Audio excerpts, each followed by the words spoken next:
Hi viewers, welcome to triple H creations. இன்றைக்கி நம்ம சேனலில் ஒரு டேஸ்டியான ஈஸியாக செய்யக்கூடிய ஒரு வாழைக்காய் வறுவல் தான் பார்க்க போகிறோம். நம்ம வழக்கமாக வாழைக்காய் வறுவல் செய்கிறது தான் செய்வோம்.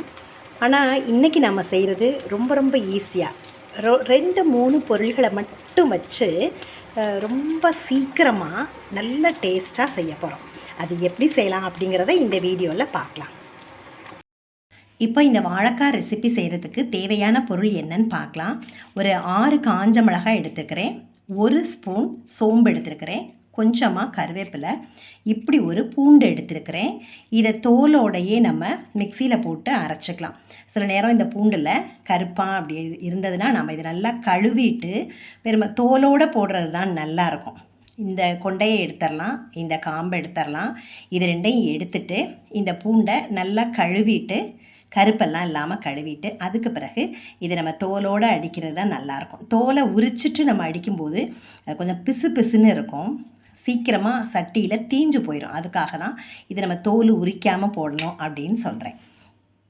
இப்போ இது எல்லாத்தையுமே நம்ம மிக்சியில் ட்ரையான ஒரு மிக்சியில் இதுக்கு தேவையான அளவு உப்பையும் போட்டு இதில் நம்ம அடிக்க போகிறோம். இதுக்கு நான் 4 வாழைக்காய் இப்படி எடுத்துருக்கிறேன்.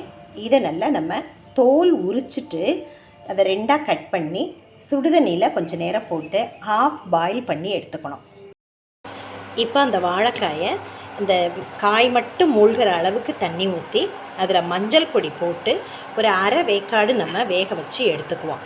இதில் நம்ம அரைக்கும்போது தூள் உப்பு போட்டு அரைச்சிருந்தோம்னா இதில் உப்பு போட தேவையில்லை. ஒருவேளை அதில் போடலைன்னா இதில் நம்ம தேவையான அளவு உப்பு மட்டும் போட்டுக்கலாம். இந்த உப்பு அரைக்கும் போது ஏன் போடுறோன்னா இந்த கொரகொரப்பாக இருக்கிறதுக்காக தான் அந்த உப்பை போட்டு நம்ம அரைக்கிறோம்.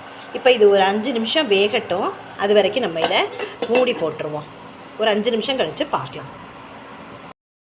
இப்போ ஒரு 10 நிமிஷம் ஆயிடுச்சு. இப்போ இதை நம்ம லேசாக குத்தி பார்க்கலாம்.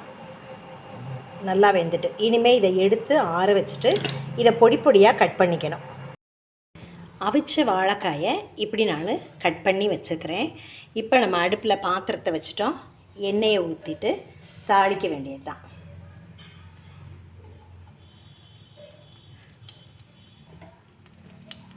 தேவைக்கு தகுந்த மாதிரி இவ்வளோ எண்ணெயை ஊற்றிக்கலாம். ஊற்றிட்டு கொஞ்சமாக கடுகு, எண்ணெய் காஞ்ச உடனே கொஞ்சமாக கடுகு நல்லா பொரிஞ்சதுக்கப்புறமா கொஞ்சம் உளுந்து போட்டுக்கலாம்.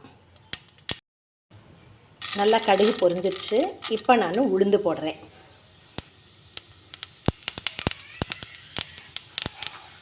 உளுந்து செவக்கட்டும். செவந்ததுக்கு பிறகு நம்ம அந்த அடித்து வச்சுருக்கிற அந்த மசால் கருவேப்பிலை போட்டு நல்லா வதக்கிக்கலாம். இதுக்கு வெங்காயம் தேவையில்லை. குறைந்த பொருள்களை வச்சு ஒரு டேஸ்டியான ஒரு சமையல் தான் இப்போ நம்ம பார்க்குறோம். இப்போ கருவேப்பிலை போட்டேன். இப்போ நான் அரைச்சி எடுத்து வச்சுருக்கிறேன். கொஞ்சம் கொரகொரப்பாக தான் நான் அரைச்சிருக்கிறேன். இந்த மாதிரி அரைச்சிருக்கிற இந்த விழுதை எடுத்து இதில் போட்டு ஃபயரை கொஞ்சம் கம்மி பண்ணிவிட்டு நல்லா நம்ம இதை கிளறிடணும். இந்த பூண்டுடைய பச்சை வாசனை போனதுக்கு அப்புறமா நம்ம அவிச்சு நறுக்கி வச்சுருக்கிற அந்த வாழைக்காயை கொட்டி நல்லா கிளற வேண்டியது தான். அதிக நேரம் வேகணும்னு அவசியம் இல்லை. நம்ம ஏற்கனவே நல்லா அவிச்சு தான் எடுத்து வச்சுருக்குறோம். அதனால் குயிக்காக குக் ஆயிரும்.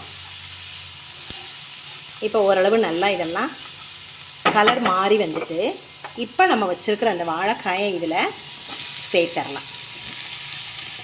சேர்த்துட்டு நம்ம மூடி போடணும்னு அவசியம் இல்லை. நல்லா வெந்த வாழைக்காய் தான்.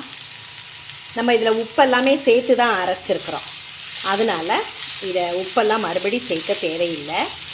இதை நல்லா அடியில் பிடிச்சிடாமல் கொஞ்சம் ஃபயரை கம்மி பண்ணி வச்சுட்டு இப்படி கிளறிட்டு இருந்தோம்னா போதும். ஒரு 5 நிமிஷம் இந்த மாதிரி நாம் இதை கிளறி எடுத்தோம்னாலே போதுமானது. நல்லா கொஞ்சம் கிறிஸ்பியாகவும் இருக்கும். இதே ரெசிப்பியில் நம்ம வாழைக்காயை பச்சையாக கூட செய்யலாம். பொடியாக இன்னும் பொடியாக நறுக்கிக்கணும். இது நான் அவிச்சிருக்கிறதுனால கொஞ்சம் பெருசாக கட் பண்ணியிருக்கிறேன். இதையே நாம் பச்சையாக செய்யும்போது இன்னும் பொடியாக நறுக்கிட்டு அதை இதே மெத்தடில் செஞ்சோன்னா நல்லா சாம்பார் சாதம், தயிர் சாதம் எல்லாத்துக்குமே இது ரொம்ப நல்லாயிருக்கும்.